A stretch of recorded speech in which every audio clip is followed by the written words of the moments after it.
This is the Monday Call, brought to you by NZ Funds.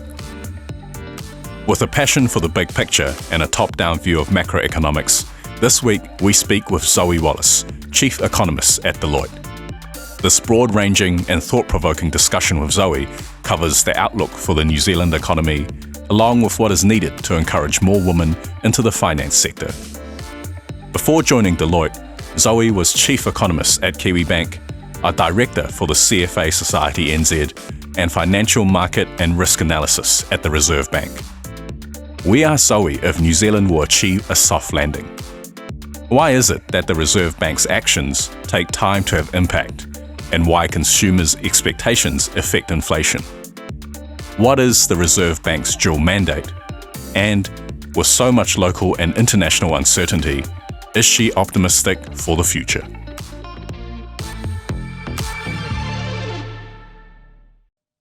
Hello and welcome to the Monday Call. I'm Stefan Clark, Chief Client Officer at NZ Funds, and together with me I've got James Gregor, Chief Investment Officer. Today we're joined by Zoe Wallis, Chief Economist at Deloitte.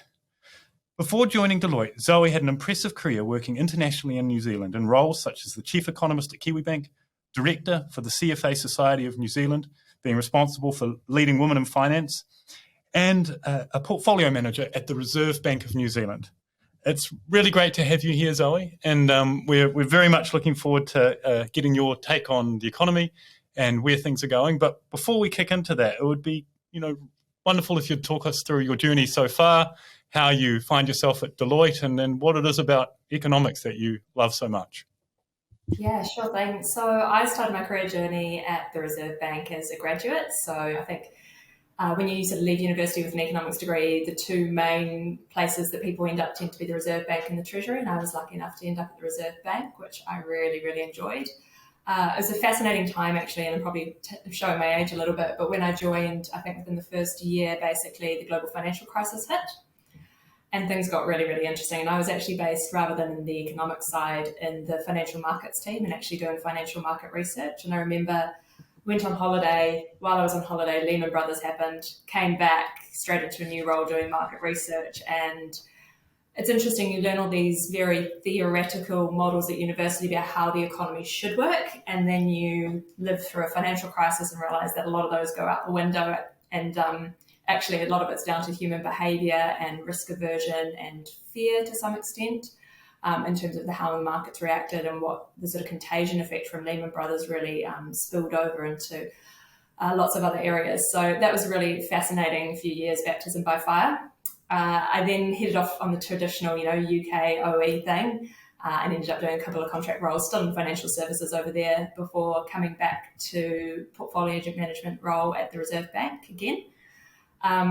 Then an opportunity came up to do some more bread and butter economics and actually be a sort of bank economist at Kiwibank. So I joined that team and spent about 6 or 7 years of my career at Kiwibank, which was a fantastic experience, really cool, social mandate as well in terms of what Kiwibank was set up to do and the organisation and how it operated. And ended up sort of leading the economics team there for a few years, which was great. So doing chief economist role there, which was quite similar to what I'm doing at Deloitte now. But in the interim, I actually had 2 years running their payments and transactions portfolio as well. So heading up that sort of customer strategy and product division of Kiwibank, which was fascinating too. So not just the theoretical, but the practical right in there. That too, yeah, which is really interesting. It's great. So in your current role, you do client-facing work as well as forecasting and that side of things. What particular are there particular sectors you focus on, or particular clients you tackle problems for? Yeah, absolutely. So we have a real mix. So private and public sector clients. We're based in Wellington, so quite close to government side of things as well. But we started off as a relatively small economics team about 5 or 6 years ago, and we've been growing out our base ever since then. And so it's a real range of work, as I think you end up doing a lot in consulting, really interesting stuff that comes along. So lots of sort of macroeconomic forecasting, quite a lot of microeconomics work as well. And thinking about things like cost-benefit analysis, work for different business cases and projects. One really interesting piece that the team did recently was around uncertainty outlooks. And so I think you can appreciate at the moment the world's becoming a lot more uncertain from an economy point of view. That has relatively large flow-on effects to what happens here in New Zealand. And so actually thinking about, well, okay, it's fine having a central view and a central scenario, but what does the range look outside of that central scenario? What might be a high, positive upside surprise? What might be a nasty negative downside shock? And what would that mean for different businesses and their balance sheets and how they think about their strategic outlook and adapting to that different environment? So that's, I think, a really interesting piece at the moment, given just how uncertain the economic environment is. There's a real demand for that type of analysis and understanding and thinking a bit more strategically in terms of your business planning. Fantastic. We'll launch into the uncertainty element soon, I'm sure. But before we go there, two things. I guess, obviously, you've been in economics for a number of years now. What was it that drew you to the subject matter in the first instance? And there aren't, I hate to say it, and it'll be a good segue to the next topic in a second, but there aren't that many women in senior roles in economics in New Zealand. And so it's obviously, taken you there. Where did the love for it come from? Yeah, it's a good question, and I wish I had a more very thought through 10-year career plan. But at school I was doing largely science and maths subjects, but quite enjoyed English. Thought maybe I'd do law. Had to pick up a final year subject because I dropped a couple of different ones and picked up economics, and then just thought this is really cool. This is a really interesting business, real world application using some of those maths and other skill sets to analyze different problems and different ways of thinking. And it just kind of felt like it touched on everything, And part of the reason I'm drawn to macroeconomics is I love that big picture top down view. So thinking about actually from the sort of balcony, how is this going to impact things and how does that impact different businesses' outlooks? What does it mean for the consumer? At the moment, we can probably come back to this, but you think about cost of living crisis and what inflation numbers actually mean for your people on the street. And so, it just really appealed from that point of view. And so I ditched the idea of doing law and picked up economics at university and kind of went from there. Zoe, when you think about your macroeconomics journey and when you think about some of the great economists out there, lots of economists end up sort of coming down on one view or another or multiple views. You can be a Keynesian or you can be a neoclassical. Is that how you think about things, or is yours more, I guess, like a good journalist? You're sort of open-minded to everything, and that the research will take you down either way. How do you think about that? Because you get some real, in a good way, opinionated economists, but you also get, in your role, I guess that's quite hard to have. Yeah, it's interesting. I haven't actually thought about what sort of economist type I am, but I think I probably would say the latter is that I don't have a strong sort of everything's right this way and you must think about things in this model. What I do think is really interesting, and I sort of alluded to this before, is that you need to think about economics in the context of people and how people actually behave. So I do really love that behavioural finance, the Richard Thaler, the nudge, that school of economics is that actually, okay, there's a model about how things should work if everyone was rational, but actually people aren't rational. People make silly decisions or things that might seem to conflict with what they've said previously all the time. So thinking about actually from a real world point of view, okay, what are the contagion effects if you implement that policy versus this policy? What are the flow-on effects? How might people not act in the way you expect? And I think, even doing a sort of customer product-facing role, you think you know what might work, but you actually need to go and road test that and actually see what demand is for a product or how customers might actually end up using these different offerings that you have, and thinking through the sort of ramifications of it and road testing and really trying to embed economics in the real world. So that's, that's exactly the same. Obviously, I didn't do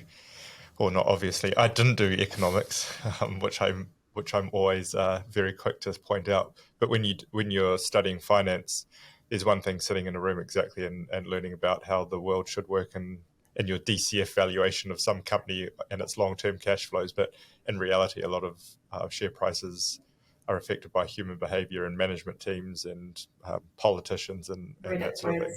Yeah, Reddit, exactly right. Surprise, another Reddit post moved Google, Yeah. $20 billion or something. So, cool. You've also been a big advocate for women in finance, and that part of that was your role with CFA Society of New Zealand. And I thought it might be a good, just a little bit of a stock take. We pulled some numbers together. I think currently, based on the data, we've got something like just short of 26% of directors on private company boards are women, and 29% of NZX 50 directors are women. And meanwhile, so that, it's probably improving, but it's not a huge number. Nearly a fifth of companies on the NZX have no female directors.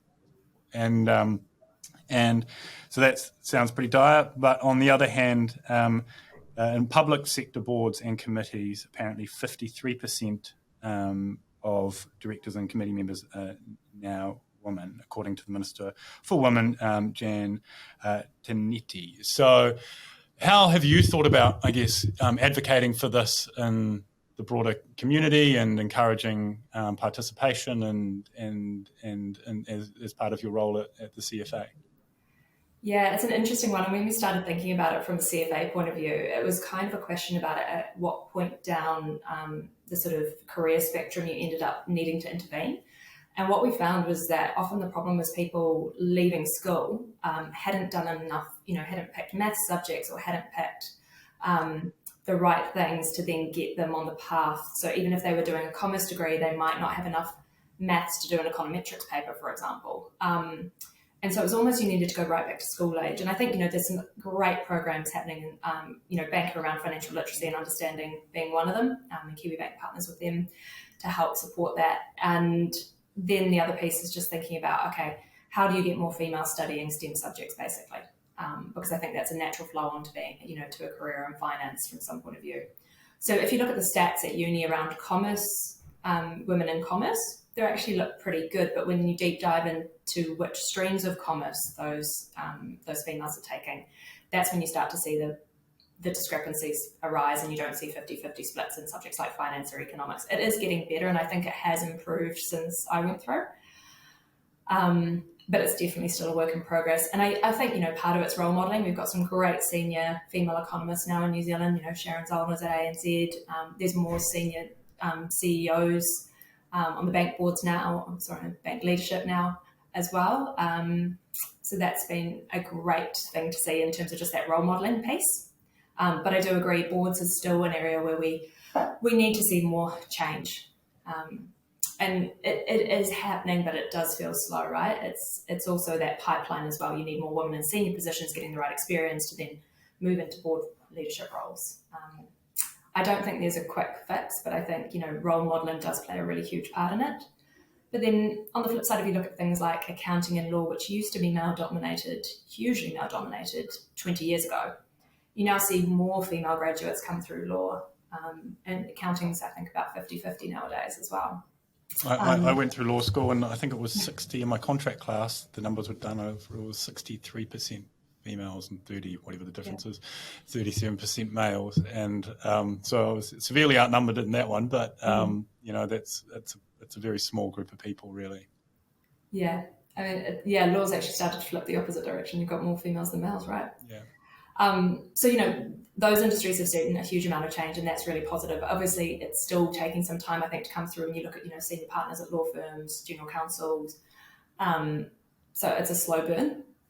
I think we're heading in the right direction, but we've got to think about particularly capturing people at a younger age and just making it clear what your options are as well. I think at school, it's really hard for school leavers to see defined careers.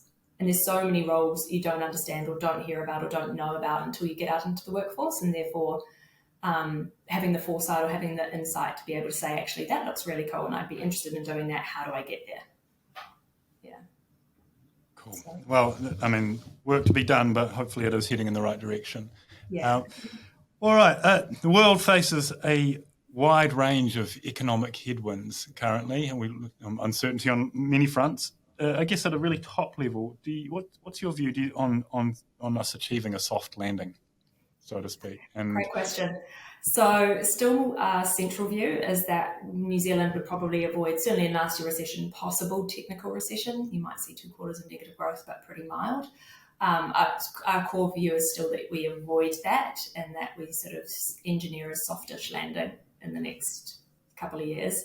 But that's, say, a 60% central scenario rather than anything higher. So I think if you look at the balance of risks, they're definitely to the downside at the moment, particularly around the global growth outlook and the impact of negative shocks from geopolitics that we've seen come into play over the last few years.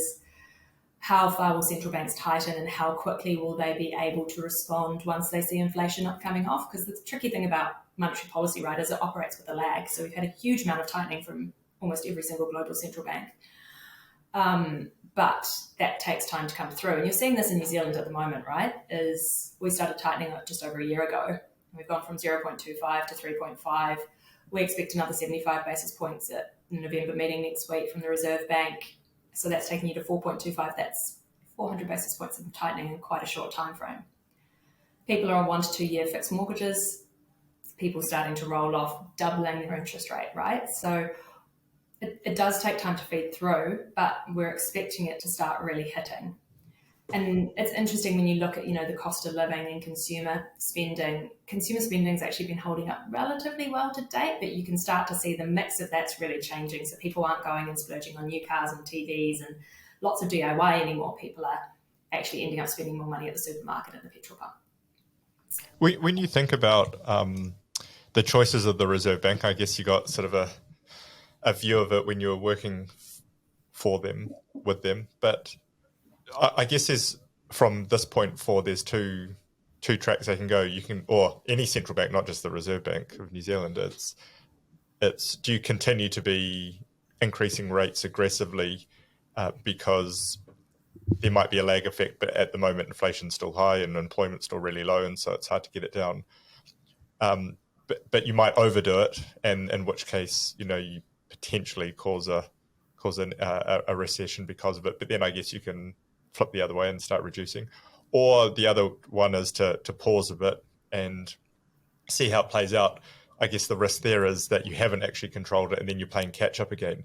Do you think about those two, I guess, courses of action and go one's worse than the other, or are they both difficult and both have different effects? Or because I guess that's the choice that all central banks have at the moment. They either see if the lag effect does come through and actually they've done enough, or they keep going because they don't want to play catch up later when they realize that perhaps they're wrong and inflation is still pretty stubborn, even though we're at 3.25 with a 75 base point raise perhaps next week.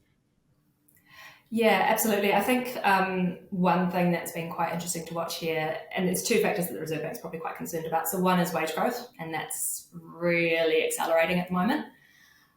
The other is inflation expectations. And so those two things, once they become quite embedded, they become quite hard to shift. So inflation expectations in the latest Reserve Bank survey, you had 2-year inflation expectations at 3.662. So basically, those people surveyed think that in 2 years' time, the Reserve Bank still won't have got inflation back within its target range. And I guess there starts to become a little bit of a credibility question for the Reserve Bank in that is, do people believe that it will be able to get inflation back to its target? Because if people don't believe that, then you start to expect prices will continue to move up for some time.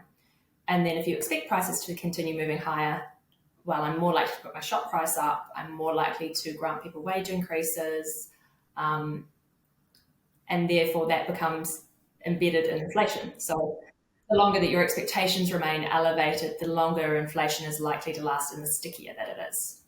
Same thing with wages, right? So if wage growth continues to go up, firms are going to have to raise their prices in response to that because otherwise you're just eating into your margin. And if people are facing a higher cost of goods, then you're more likely to demand to pay a rise to compensate for that, and therefore you're putting more pressure back on wages. So those two dynamics are really probably what's keeping the Reserve Bank up at night in my mind. And that's what they really want to get on top of. So until we really start to see those factors cool, I think they've probably got a little bit further to go in terms of hiking interest rates. What I do think, though, and monetary policy is a tricky instrument because it operates with a lag, but it also, what they're trying to do is impact the demand side of the New Zealand economy, right? So you're trying to raise interest rates to a point where actually things start to cool. And so I think that is going to be starting to be evidenced by the time we get into the new year. And the Reserve Bank's in a bit of a different position to others such as the RBA. So RBA's Reserve Bank of Australia has taken a much more dovish stance recently. So they've hiked rates quite aggressively up until this point, but they're now sort of a bit more cautious about how far they want to go from here, and very much in a wait and see mode. But they have a few more meetings a year than we do. And so we've got a November MPS, and then we're not meeting again and don't have another OCR decision until February next year. And it's quite a long time between drinks, actually, for a central bank. And so what I expect is they'll hike properly, aggressively, so hike 75 basis points this quarter or this month. But by the time we come back to February, I think things will be evidencing the fact that those interest rates are starting to have a negative impact on consumer spending, business demand, business investment, and that things are starting to cool, and that will be taking some of the heat out of inflation. That's really fascinating about that meeting, because I guess that either they have to do some, not emergency, but some out of cycle raises if things really get out of control, or go harder now at this increase next week, and to sort of tie them over until after Christmas. Yeah, I mean, I guess there's an outside risk they go 100. It's not. I don't think it's very likely, and it's not my central view. I think also because they'll be feeling like they're getting towards the end of their hiking cycle. So if you think about where they were forecasting in the mid-year, a lot of water has gone under the bridge since their August monetary policy statement. They were talking about a OCR peak of just above 4. So we're talking about them taking the OCR to 4.25 this month. So the closer you get to kind of where your expected peak is, the more I would expect them to be a little bit more cautious about quite how rapidly they're increasing interest rates, right? And starting to tail things off. So our house view is you probably see a peak in the OCR of 4.75 in sort of early to mid next year. And I think that's possibly at that point going to be delivered in maybe one more 50 basis point hike or 25 basis points, just depending on how economic data is looking at the start of next year. The effectiveness of it would depend on the timing with which people roll over their mortgages, and I assume it's not completely linear, and there'll be a curve to it through the year. And so, and the other, I guess, key component to it, of course, is that the unemployment rate seems to not be budging. So, I guess 75 basis points, I don't know if that's enough, right? Like, to put it bluntly, Zoe, do we have to see unemployment increase in order for wage growth to decrease? And that's no politician wants to say that openly, but essentially we do, don't we? We have to see unemployment rate go up. Yeah, look, I think when you think about the Reserve Bank, I mean, technically they've got a dual mandate, right? And it's not just unemployment that they specifically target, but it is a range of labour market measures, and everything is pointing to the labour market being overheated at the moment, you could say. When you think about the natural rate of unemployment, so kind of whereabouts they're aiming for, it's somewhere in the realm, or estimated to be 4 to 4.5%, so we're at 3.3%. So obviously that's quite a lot lower than kind of your natural rate. So I think if you're thinking about running your economy at not too hot and not too cold, which is what the Reserve Bank's actually ideally trying to do, a slightly higher unemployment rate would be consistent with that, and taking some of that wage pressure out of the economy. How we get there is probably an interesting question. So there's a couple of channels, right? So partly what's causing the really tight labour market at the moment is the fact that we haven't had any immigration for the last 2 years, right? So you've just got a shortage of people. We had a net loss of 11,000 people over the last year. So actually our population's losing people from that point of view, and that means that your labour force is actually getting really constrained. As immigration starts to turn around and pick up again, hopefully that will help meet some of the skill shortages that we're seeing at the moment in New Zealand. And that will increase your working age population, and that will start to naturally bring your unemployment rate higher probably. The other piece is just around the demand side. So as the economy slows, employers will naturally probably need less people. Everything's been going, particularly in the construction industry, for example, residential construction's been going incredibly strongly for the last few years on rising house prices and strong demand. We're now really starting to see that pull back, and the expectation is that the residential construction, even though consents are still really high, I think you're going to start seeing a pullback in terms of the actual activity delivered over the next few years. So perhaps not quite as strong demand for builders, for example. And then probably the other piece is just thinking around whether we actually start to see some substitution away from labour and towards more capital investment. So when I say that, I mean throwing people at increased business demand is one way of solving the problem, but possibly investing in capital or machinery that could also help your firm produce goods might be an alternative. And with a particularly tight labour market at the moment, and wages going up quite rapidly, that might be an alternative that some firms look at, and that might actually start to alleviate some of the demand pressure. And that helps a lot with productivity and things, doesn't it, as well? Yeah, exactly. One interesting part that I was sort of looking at within the labour statistics is, and again, hasten to add, this is your domain, so correct me if I'm wrong, but participation rate went up, and that in general terms can be a really good thing, but actually it was participation from really young people. Are we getting some unintended consequences of people going out into the workforce perhaps early because of the cost of living, and actually it might have some consequences down the road with different parts of the economy when participation rate increases, or people just getting second jobs, as well as the fact that younger people perhaps leaving school or leaving not going to uni or what have you and go getting a job. Is that anything that you've looked into over the course of what's been happening? I saw the data as well. It's quite interesting, and obviously you can't tell what the driver is from just seeing the numbers, unfortunately.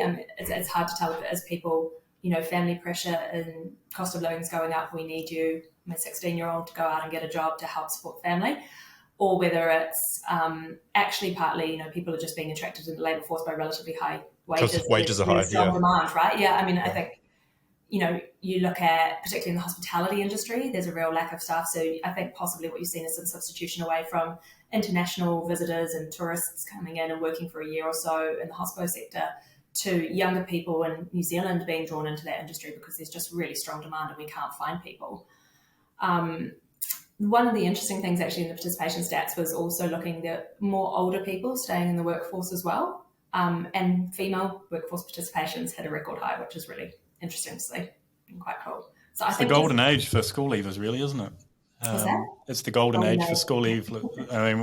Shortly after I guess went into the workforce, the GFC kicked in, and suddenly it definitely didn't feel like that for my peers at the time. Well, when I worked at Whitcoulls for $6.90 an hour, I thought that inflation has kind of changed that for those people leaving school and getting summer jobs. It's must be pretty attractive. Yeah, better than my $4.20 wage in the world. increases. All of those bases. Yeah, it's a pretty good time to be looking for a job, really, in this tight labour market. Which I guess is a good thing, but also a bad thing when it comes to inflation expectations and interest rates, and therefore the follow-on effects on mortgage rates, etc. Yeah, exactly. I mean, a tight labour market does mean that, if you're wanting to attract workers, you're having to offer increased salaries, and that kind of becomes embedded in your prices as well. And so that, everyone's talking about the wage price spiral at the moment. I sort of alluded to this before, whereby, your expectations start to push prices up, which starts to push wages up, which pushes more pressure on prices. And that's a pretty nasty place to be. So as I say, the Reserve Bank will be really cautious about wanting to get on top of that and make sure that they rein in expectations going forward, and that actually people are genuinely looking at inflation getting back towards 2% over the longer term. So, sorry, I totally interrupted your train of thought, but I'm going to ask a challenge question then. So it sounds like really low unemployment, a wage, I'm not saying we're in a wage spiral yet, but, there's the concerns about that. And we have inflation expectations still for 2 years out, still stubbornly high. How do we get a soft landing in that context? Because you either keep hiking rates and all of a sudden you've done it too much and you're sitting there and all of a sudden unemployment spikes because employers can't afford to hire people, or housing market goes down and consumer spending. The implications and the follow-on effects is where economics sort of loses me a bit. But how in your model have you got a soft landing when things seem pretty tough out? Not tough now, but can be pretty tough in order to control it. Yeah, I think so. When we look ahead, we think about where growth is going to go. We're talking about, GDP growth averaging around 2% year on year over the next few years. That's relatively low compared to where your kind of natural GDP rate would be. And that means that we will be operating with more spare capacity in our economy. So as that demand pulls back in response to higher interest rates, that will open up capacity. It will mean that your unemployment rate is probably going to increase because of that lower demand coming through. But that also means that inflation pressure will come off. And that's what the Reserve Bank's really trying to get to. Doing just the right amount of monetary policy to get that outcome is quite tricky. Yeah. But it does, I think that... Understatement of the century. This goes to my point earlier about, I think, by the time we get to February next year, the Reserve Bank is going to be much more cautious about how far it needs to hike rates in order to get inflation down, because I think that really will be having an impact on people's behaviours by that point. That's why we've got 4.75 as our OCR peak, and other people have it a lot higher. So, I think the market consensus is somewhere around 5 or slightly higher than that in terms of how far the OCR needs to go. I think you're already starting to see the signs of the negative impact that's having. The other piece we haven't talked about yet is housing, of course. And, the fact that house prices falling, you're getting quite a strong negative wealth effect coming through for people. So if my house has gone down 20% on paper, I'm feeling less wealthy than I did when it was going up by 20% year on year on paper, right? And that has particularly for New Zealanders who have a lot of wealth tied up in the housing market, and you look at some of the household wealth stats from Stats NZ as well, our actual household wealth has been declining over the last few quarters, partly because of the negative impact of what's been happening in share markets, but largely because of what's been happening in the value of housing. So I'm feeling less wealthy than I did a year ago. I'm less likely to go out and spend on big ticket items, and that is a natural flow-on effect in terms of pulling back general demand and general consumer spending in the economy. That's fascinating. So both those things reduces demand and GDP, which automatically puts capacity back into the market by design, and so then you get that sort of bit more leeway around wage expectations, etc. Even though GDP is still positive. Yeah, exactly. I mean, I think, when you think about an economy operating above capacity, so if I'm a business producing widgets, I'm seeing really strong demand for those goods, I'm much more comfortable putting my prices up because I almost can't keep up with demand, right? So I'm like, well, I can make more money by putting my prices up, but also probably my costs are going up because I'm having to pay more, draw an extra capacity, pay extra people to help meet that demand, right? But whereas when demand is below my capacity, I'm much less likely to put prices up, right? Because I'm producing more goods than people are prepared to pay for at that point. So if anything, I might even put my prices down. Unlikely, prices tend to be sticky and that they don't tend to fall. But was it bowling ball bearings and feathers or whatever the case is that they prices go? I forget what the terminology. It was an economic. I'm starting to really scrape the bottom of the barrel of my economic metaphors. But prices at least stable stops inflation because they're not. But yeah. It's when you're sitting at OCR of 375 and thinking the market's thinking 525 as its peak, yet you're seeing what's going on out on the street in mortgage rates, etc. already. I sort of agree. It's a kind of, surely you're starting to get a decrease in demand at that point. Yeah, and I think, when you look at the mix, as I said, when you look at the mix of consumer spending, and certainly where we expect people to be spending over the next sort of 12, 24 months, I think that mix is going to be much more consumer basics, consumer staples, discretionary items go out the window. One thing that's been interesting post-COVID actually has been the shift, though, in terms of people spending, for example, particularly when lockdown finished, right? Everyone was going out to dinner, going out eating and drinking. You've seen a shift more recently as lots of events have started to happen. So, lots more concerts, gigs, people going to sort of film festivals, all of those sort of ticket sales have been really going up quite rapidly. So people are actually spending, that shift in spending has moved away from consumer goods and particularly, perhaps large ticket items towards more experience-based. And so that's going to be interesting to see whether that holds up as kind of the mortgage rate increases really start to bite on consumer spending as well.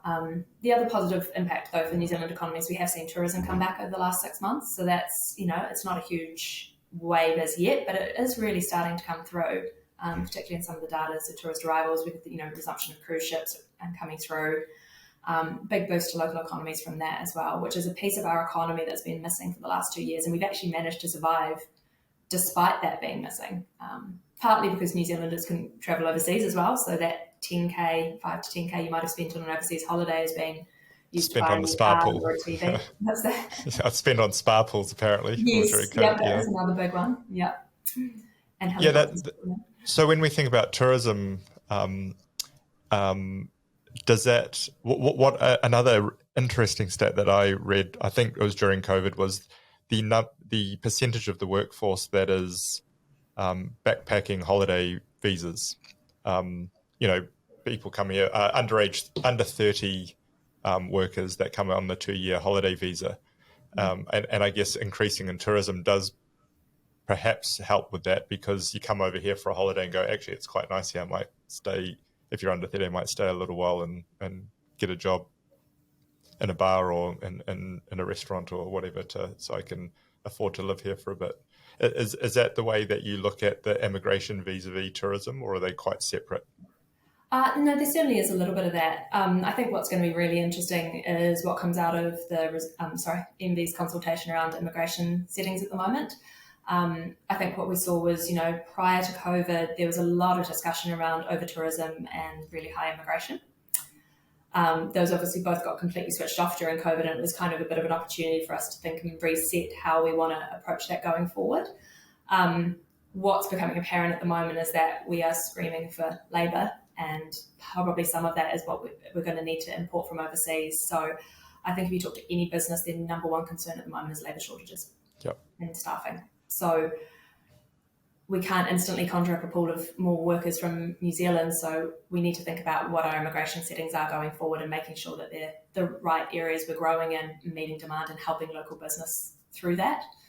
I think, the tourism does help to some extent around, certainly it's almost a marketing exercise as well, right? If you come over to New Zealand on a holiday and you see how beautiful it is, you might go home and then go, actually, I want to shift my whole family over and look at how you might do that over the next few years. And it's not an instant thing, but there are also the backpackers who stay on and get hospo jobs, etc. But the immigration settings and the visa requirements around that are getting tighter, I would say, probably. Every time I turn on the radio, I hear advertising for Western Australia and to go and become a tourist worker or a hospo worker over there. So it's a competitive market for those people, and even for Kiwis. Australia's a tempting place. Yeah, so, it really is. And Australia has actually done quite a proactive job of turning the tap back on in terms of inbound workers. They're facing the same labour shortages we are, I think, largely, but they've quickly turned their immigration around. So you can really start to see the worker and the student visas coming through quite rapidly in Australia. We haven't quite seen the same level of pickup here, but I do expect it to come. Well, it might play into the dovish stance you were mentioning earlier. This is all kind of, in a way, can be a lens to look at it is through the dual mandate that the Reserve Bank has. And would you mind just, I guess, for listeners, talking through what that means, and then sharing if you have any views on whether that is actually, the right thing? It's obviously garnered a fair amount of controversy over recent months.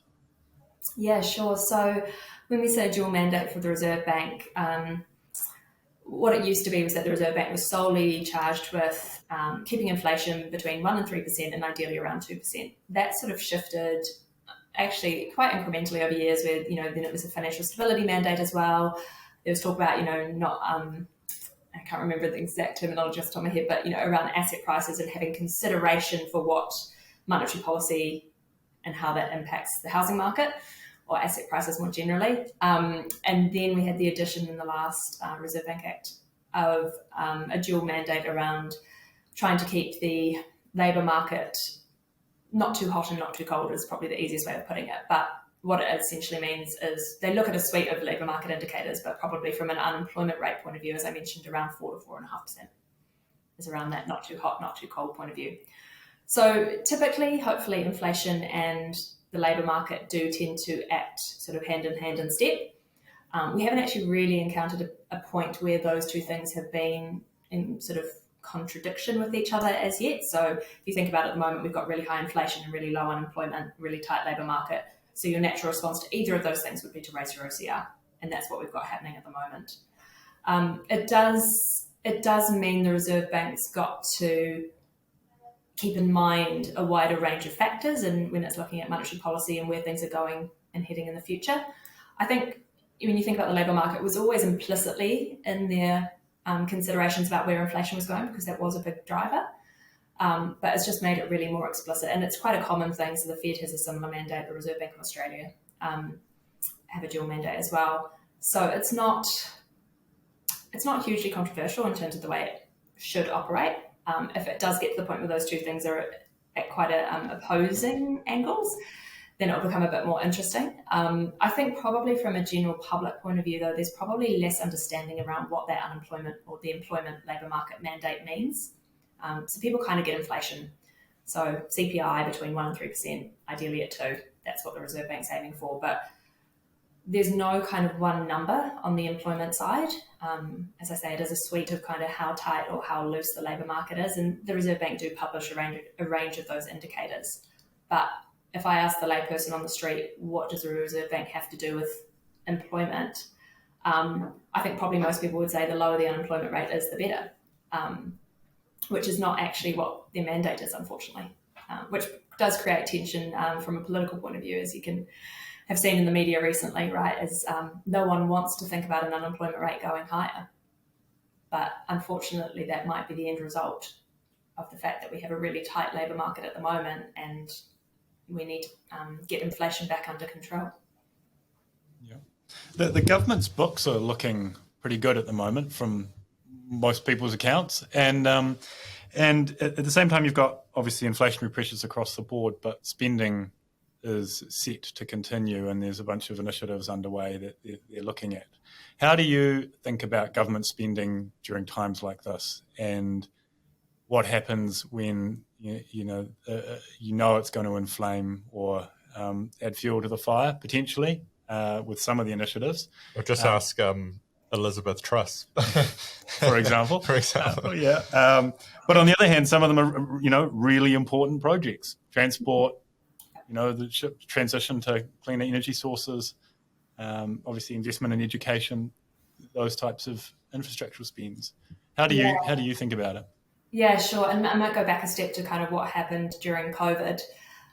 So obviously you saw a huge amount of monetary policy support and fiscal policy support, right? So from the government side, particularly the wage program, that pumped a bunch of cash into the economy, a bunch of money. And I think given, and there's obviously a lot of speculation around this at the moment, but given where things looked in terms of how the economy could have fared through COVID, that was probably the right policy to roll out given the information that they had at the time. So huge amount of stimulus into the economy.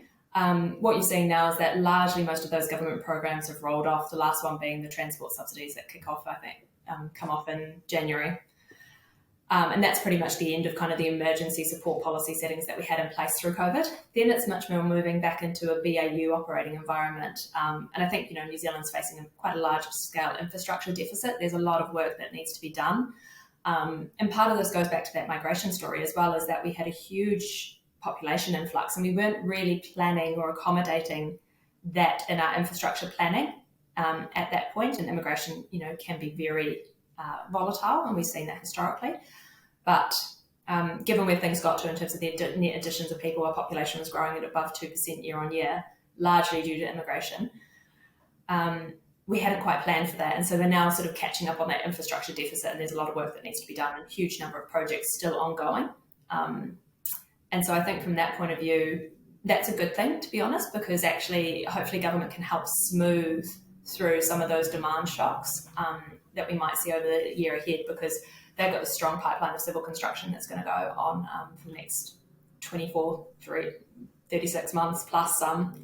And what we've seen typically is these projects end up taking longer to actually get on board. I mean, a really good example is the Canterbury earthquake and the profile that was expected in terms of the rebuild versus what was actually delivered. I think we're looking at, kind of a long drawn out investment pipeline from the government in terms of infrastructure, which actually provides quite a nice backbone of government spending to some extent if we are going to face a downturn next year, and certainly as things come off from the private sector. What we did see through COVID perhaps was some crowding out of government versus private investment is that, we had a huge construction boom. Everyone was clamoring for the same resources. No one could get materials, no one could get labour. And so that was quite a tricky environment. But as you start to see that sort of private sector construction pull back, you've got that government pipeline of infrastructure still coming through, which is quite positive. I guess the other bit is that, the government spent up quite large through COVID, and their policy was always to try and get back to a more balanced budget following that. What you've seen in terms of tax takes and things like that is they've actually are running ahead of where they thought they'd be at this point in time. But if we are going to face another nasty external shock, for example, it's quite a good place to be, is getting those buffers back up. So if they needed to roll out more government support in the future, they've got the buffer to do so without having to borrow as much. And when you spend infrastructure, Zoe, that's not part of your budget surplus or deficit, is it? It's capital spending. And so you can still have your tax take and your day-to-day government spending and have a surplus and pay down debt, at the same time be spending capital expenditure on infrastructure and bridges. The majority, they've already allocated their capital expenditure budgets, right? So that's not going to change. And I expect that in the next main budget, they will be adjusted. It's typically how it works, but yeah. Because I guess there's sort of a, putting politics aside, there's always an argument in New Zealand that we have a lot of government spending on both sides, both sides of the divide in the political spectrum. But actually, we've been a pretty disciplined country in having surpluses, other than a little bit during the GFC and obviously COVID, that actually budget surpluses have been sort of the main course of events for New Zealand, compared to, say, the UK, which is going to be in budget deficit for ever, it seems, austerity forever, but still can't get their books into surplus. Is that a fair enough sort of summary of the landscape on surplus versus deficit and government spending? Yeah, I think when you think about the post-GFC period, we certainly had quite a reasonably responsible fiscal debt-to-GDP ratio. We've never really got to the level that we saw a lot of other countries did in terms of government support post-financial crisis. And then that was brought back over time into a more sort of balanced budget. We sort of got back into, around the 20% debt-to-GDP ratio, which everyone talks about, and they've just changed the focus on that. But I think generally we've probably been more fiscally responsible throughout the last sort of, 10, 15 years almost, than some other countries have been. And our economies have held up really relatively well as well. Like when you look at actually our growth outlook, that feeds into the government tax take, obviously. So the fact that we've never, we haven't really had a huge major recession since the GFC. And even then it was relatively short-lived and we kind of bounced back out within a reasonable period. Whereas other countries, particularly Europe, depending on where you look, has had quite a long troubled decade. The UK is obviously facing a lot of structural problems, and political environment as well. And so I think, we are relatively lucky in that we have wiggle room to respond. And that was what we saw in COVID, is that we're in a relatively good starting position from the government books perspective to then provide that additional support that meant that we didn't really experience a serious negative recession or a long-lasting one in New Zealand. And so by getting our books back into the black again, gives us that opportunity and that buffer if we need it. All right. You mentioned obviously you're really interested in the macro piece, and there's a lot of big global macro events underway. What are maybe the top three that are sort of on your mind that you focus on at the moment? When you go to the New York Times, what part of it do you look at? Yeah, the obvious one is everyone's watching really closely to see what inflation numbers do globally. Been really interesting over the last, sort of month in the US just to see some of that price pressure starting to come back. So their inflation numbers, both CPI and producer price index, so what consumers pay and what producers pay, so as inputs to production, are starting to pull back. And that's quite a positive sign for the US, and everyone's now expecting that the Fed might have to, the US Federal Reserve, the central bank equivalent, might have to raise interest rates by less than they had previously anticipated, which is quite an interesting flow-on effect for New Zealand and New Zealand dollar, obviously, as well, because that was something that was probably causing us a bit of concern about a month ago. You'd had quite a nasty fallback in the New Zealand dollar, and what that typically means for us is that actually the cost of imported goods goes up, and that's a negative thing for inflation. It can be really positive for our exporting sector in that you're New Zealand dollar revenues increase, but from a pure sort of inflation outlook on the tradable side, that can be quite negative because it means that you're having to pay more for imported goods, and that adds to your inflation story. So the fact that the US is now sort of perhaps pulling back and things, it looks like their inflation numbers are starting to come back, hopefully is also a positive foreshadowing of what might happen in New Zealand in response to interest rate hikes, but also means that some of that pressure on the Kiwi US dollar has been alleviated as well. UK is a different story. So I saw the headline inflation this week hit 11.1%. That's pretty nasty. A huge amount of that has been driven by energy and food prices, and particularly energy. And so with the war in Ukraine, that's really causing a huge issue around energy prices in Europe at the moment.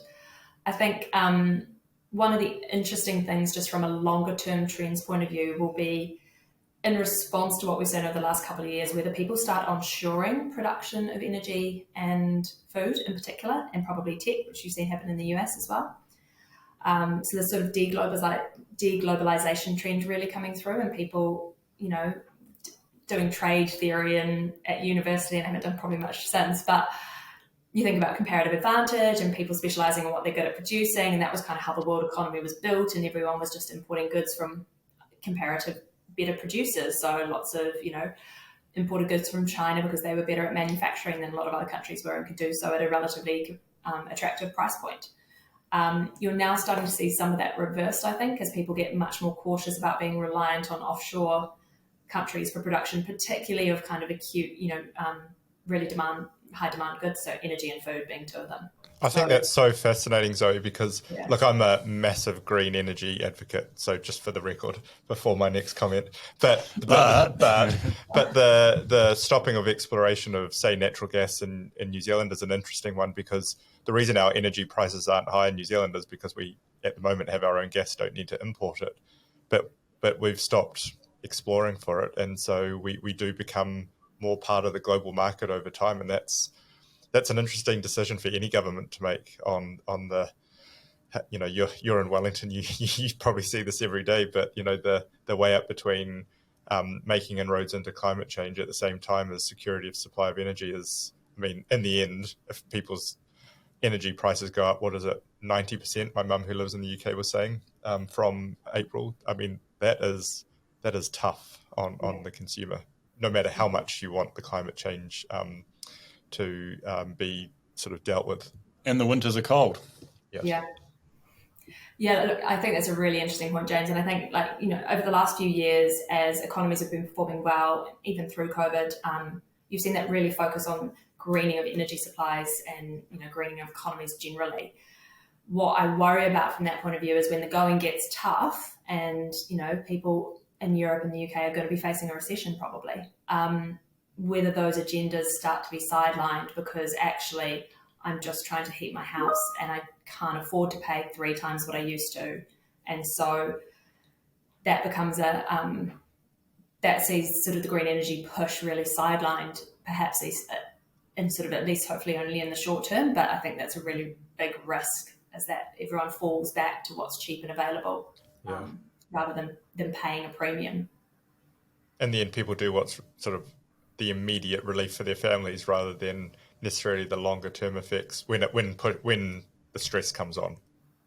Yeah, that short termism starts to come through, unfortunately. Yeah, I think fantastic. And are there any other? Obviously, so you've got inflation. You've got obviously you mentioned the UK. Are there any other sort of trends that you're keeping an eye on that are you're excited about or keep you up at night? I think the big other one, obviously for New Zealand, is what happens in China. So, they're still one of our major export destinations. They also have a big impact on what happens in Australia. And some of the politics are getting interesting, and I won't go into that in too much depth. It's not probably, I do wish I'd started studying a politics degree instead of just pure economics. I think it'd be quite useful. Sometimes it feels like you need a degree in geopolitics to be an economist these days. And an investor, don't worry. What's that? And an investor as well. Yeah, very true. I think, you look at the Chinese growth outlook at the moment, and they've obviously taken a really hardline stance on shutting things down in response to COVID. You look at their property market, and that's got some pretty nasty flow-on effects for consumer spending and investment more generally. I do think New Zealand I've been saying this for a while, has a comparative advantage perhaps to Australia in that we're less subject to kind of the boom bust of their, investment programs. And from that point of view, we do have a relative advantage, but then you have seen more Chinese onshoring of things like, milk powder, for example, and less reliance on New Zealand. We've handled that relatively well to date by diversifying away or into other areas such as Southeast Asia, which has been really great to see. So I think everyone's aware that we've got quite a strong reliance on China and is cautious about putting all their eggs in one basket. But obviously what happens with the Chinese economy and demand over the next few years is going to be quite interesting to see for us. Yeah. Absolutely. Okay, Zoe, thank you so much for joining us. It's really great to get your insights and thoughts and views on where the world's going and what we're facing in New Zealand. Great. Thanks very much, guys. Thanks, Zoe. It's been really cool to discuss all this. Thanks for your expert insights. Thank you. Thanks for having me. It's been great to chat.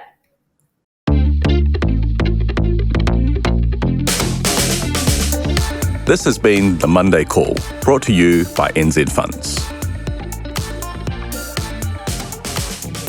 New Zealand Funds Management Limited is the issuer of the NZ Funds KiwiSaver scheme, the NZ Funds Managed Superannuation Service, the NZ Funds Advised Portfolio Service, the NZ Funds Wealth Builder, and NZ Funds Income Generator.